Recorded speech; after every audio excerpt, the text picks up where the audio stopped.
it was a good win against a good team, talented team, very talented team.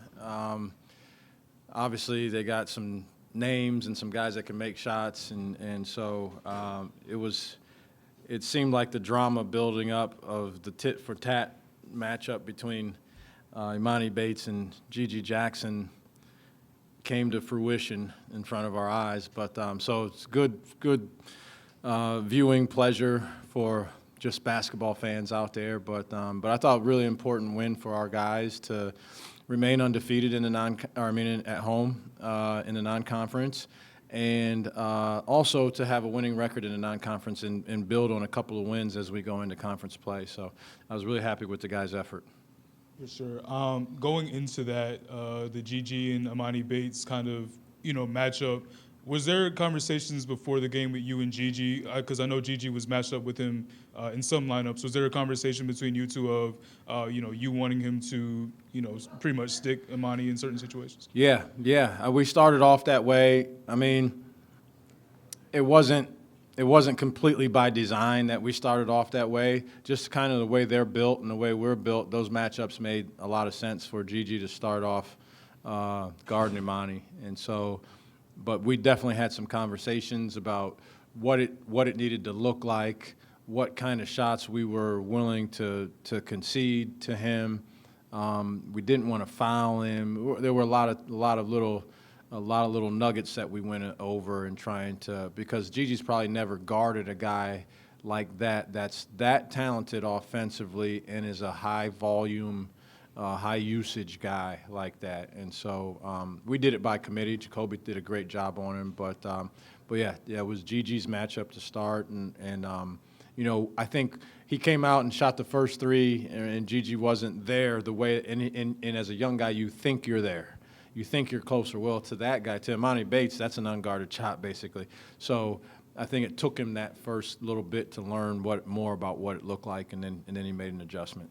Certainly, and going off of that, just what did you think about his – obviously you mentioned the defensive aspect, but he also had a productive game offensively. Just what do you think about the way that he approached the game, knowing that it was kind of a, mano-a-mano type situation going in? Yeah, I mean – I was happy with it. I thought he let the game come to him about as much as a newly 18-year-old guy can let the game come to him under the circumstances.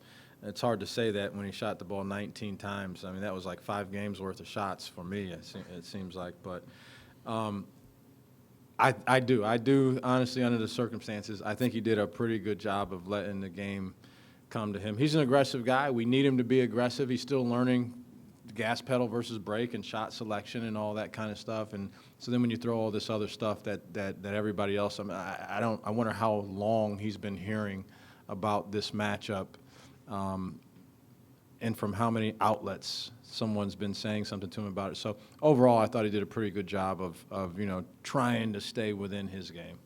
Certainly, and a little bigger picture with him going into conference play next week. It's been, about 13 non-conference games. Just what do you think of the way that he's developed, and what do you think he might need to, I guess, kind of work on as you guys get into the rigor of the SEC schedule?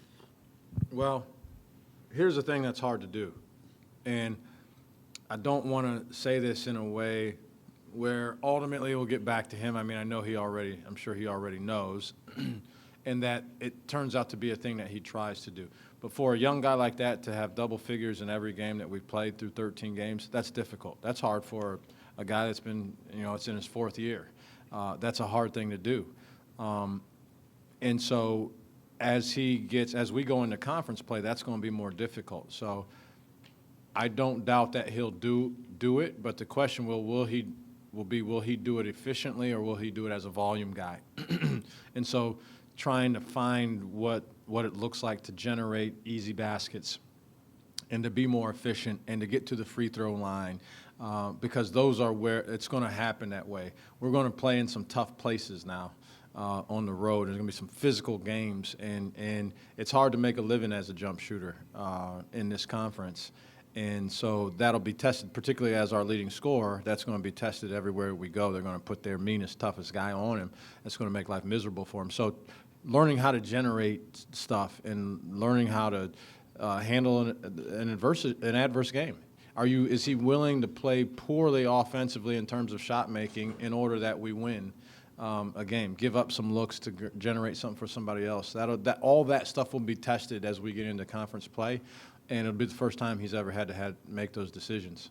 Yeah, a more, I guess, experienced player on this team, Chico Carter. He's shooting a high percentage from three-point range so far. Just his ability to space the floor, I guess, give offense in that way. Just what does that do for this team specifically? And obviously, I guess, like I said, moving into this part of the schedule. Yeah, I think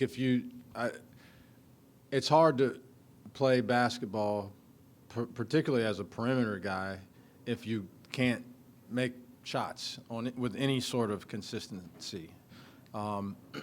So if you can do it I'm still waiting for the coach that says that gets upset with a guy because he makes too many shots from the perimeter. It's never happened. So there's a value on that for an obvious reason, because it does. It stretches the defense and spaces the floor, creates more driving lines.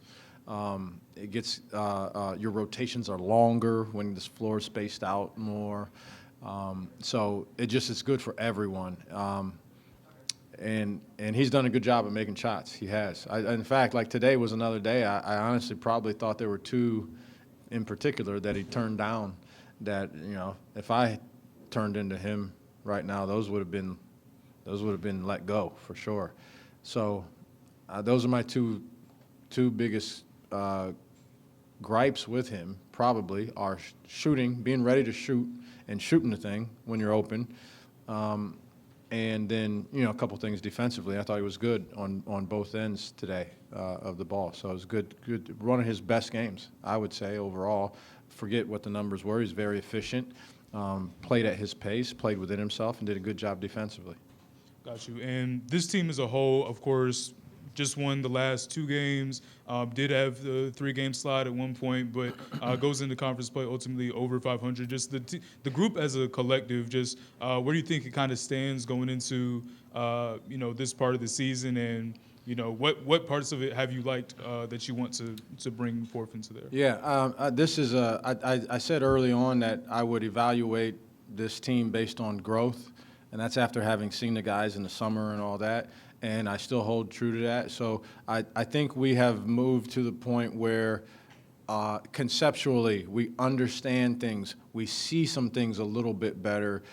So we're to the point where are we ready to start putting that stuff together or not? Will we? Some of them are decisions. Will we decide to go under versus chase or chase versus go under when the rule is one or the other?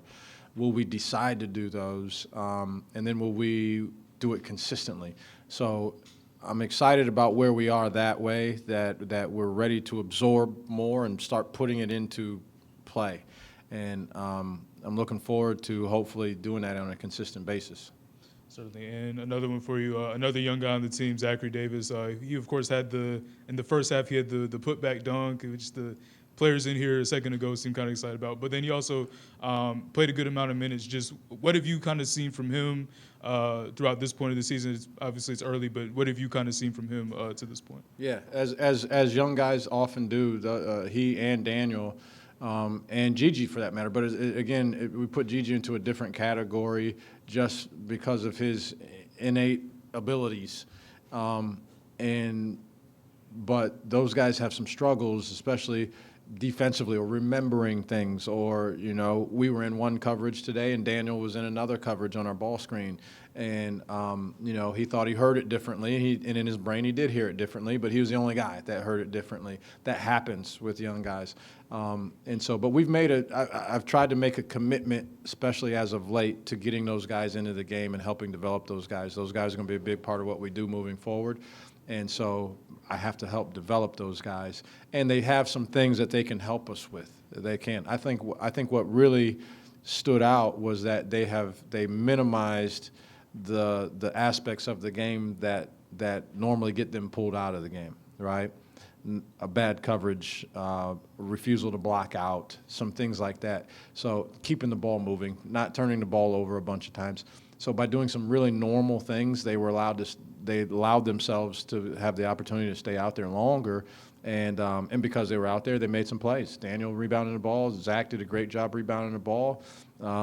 Just some really good things happened. And more importantly, it allowed some of these guys minutes to go back to some normal type, around 30 minutes is where I like to have our high minute guys is around 30.